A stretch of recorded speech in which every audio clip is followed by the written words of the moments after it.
Sholem Aleichem is probably the greatest genius that Yiddish literature produced. And the more I read him, the more I understand that he's also the greatest, he's probably the most revolutionary figure in Jewish life.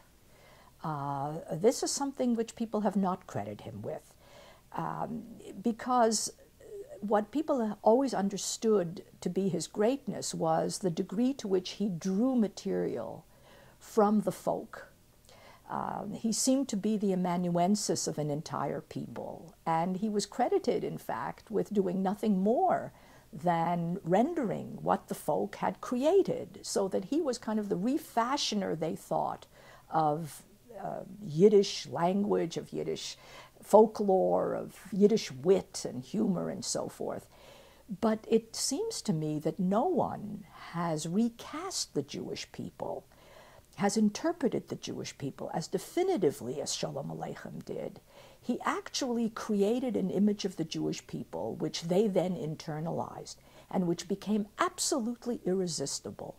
And it survived even the population that it was meant to represent.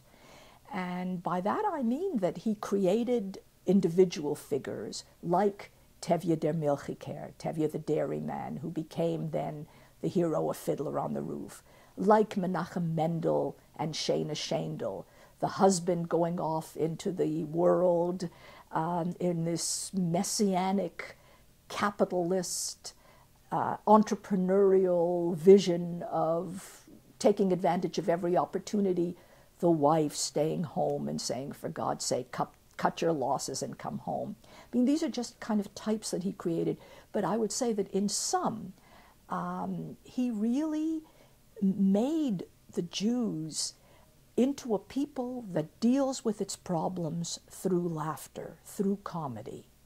I don't think this was necessarily very characteristic of the Jewish people. In other words, it was there, but it was not the only thing that was there.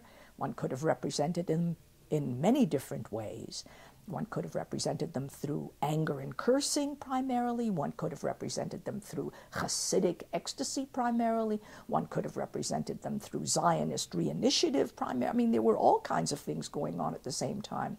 But I think that Sholem Aleicham's vision of Jews as this laughter through fears, I would call it. It was called laughter through tears, but I think it's much more accurate to say laughter through fears is really what he gave.